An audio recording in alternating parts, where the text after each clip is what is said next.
So, how many people here love sci-fi? Okay. From Octavia Butler to Star Trek, raise your hand if you are a fan of science fiction. All right, I see a few of y'all, a smattering of folks. Now, I'm sure some of you in the audience may be thinking, what does this admittedly cool ass black girl know about sci fi?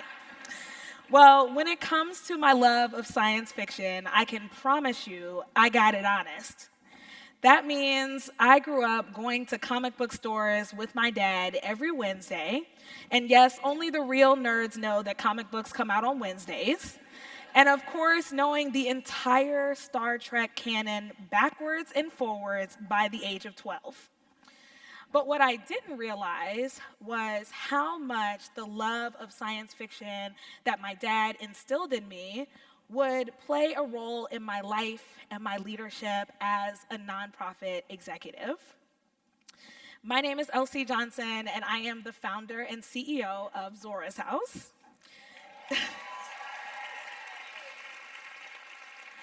Zora's House is a nonprofit organization whose mission is to ensure that women of color and gender expansive people of color have the space, the skills, and the strategic relationships that they need to shine their brilliance into the world.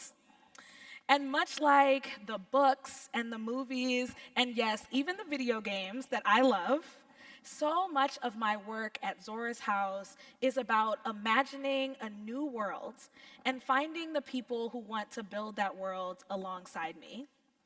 I'll give you a recent example. A few years ago, we were in the process of outgrowing our two-bedroom, 2,000 square foot, adorable little house on Summit Street. And I started to imagine what might be next for us. What type of container could hold the growing mission and impact and the magic of Zora's House? I imagined a big, beautiful, multifunctional space that could serve as a hub for women of color's leadership, creativity, activism, and perhaps most importantly, our dreams and our joy. It was a wild and radical vision. And unfortunately, it came with a corresponding wild and radical price tag of $6 million. Now, $6 million is a lot of money for anybody, but this is especially true for a person who spent years navigating a bank account that was closer to the $6 range.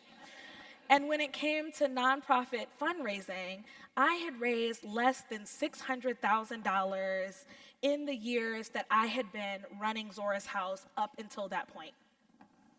So, of course, I did what any good nonprofit executive does when they have made a questionable leadership choice that they are determined to follow through on. I hired a consultant. Okay, I see we got a couple consultants in the room. Hey, y'all, I see y'all. Now, our consultant was experienced, they were credentialed, but unfortunately, it became very clear early on that they were also used to success looking a very particular way. An organization 10 or 20 years old, $1 million donor waiting in the wings, a board stacked with executives and wealthy community philanthropists.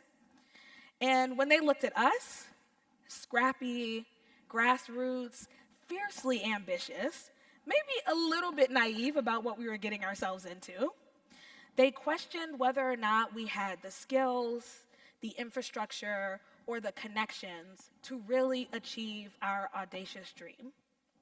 Now, they weren't wrong about some of their concerns. However, being a fan of sci-fi, I live in the multiverse. So that means I have spent my entire life finding alternative paths forward.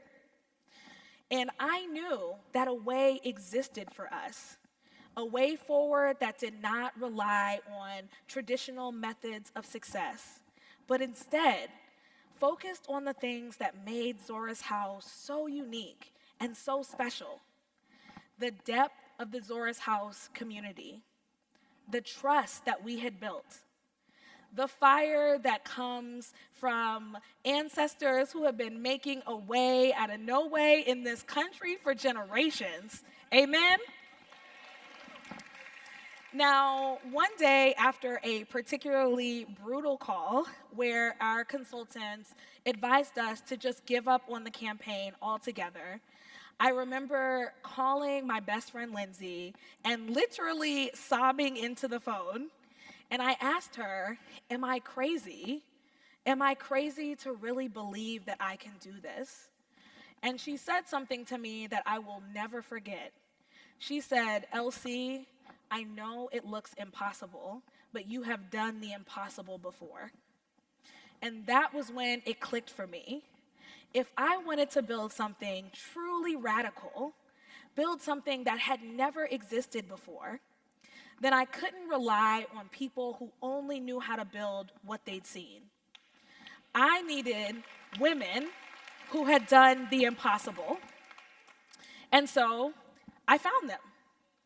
I identified 75 women of color in our community, and I invited them to dinner.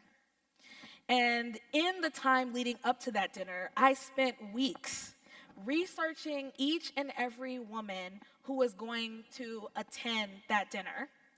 I was looking for articles, videos, awards, pictures, any evidence of a time when somebody had told her that she couldn't do it, and she did. And when we gathered together for dinner, I played the video that I had made. It was a living, breathing reminder that we were already manifestations of a radical imagination.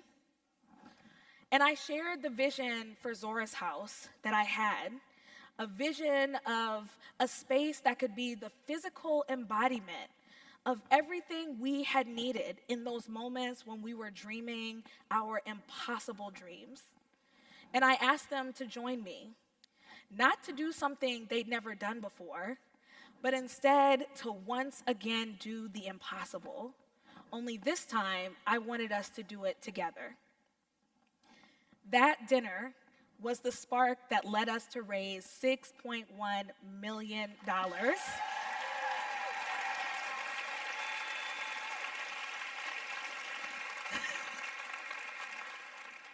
And in August of 2024, we cut the ribbon on Zora's House 2.0. This building stands as a tribute to the women of color who advocated for us, our unconventional allies, and our grassroots supporters. And that dinner, that decision, was the pivot that saved the dream. And it was a reminder that the right vision needs the right people. We are living during a time where it feels particularly difficult to imagine a brighter world, a freer world, a more just world, a more joyful world. But as one of my favorite quotes likes to remind me, for those of us from communities with historic collective trauma, we must understand that each of us is already science fiction walking around on two legs. Our ancestors dreamt us up and then bent reality to create us.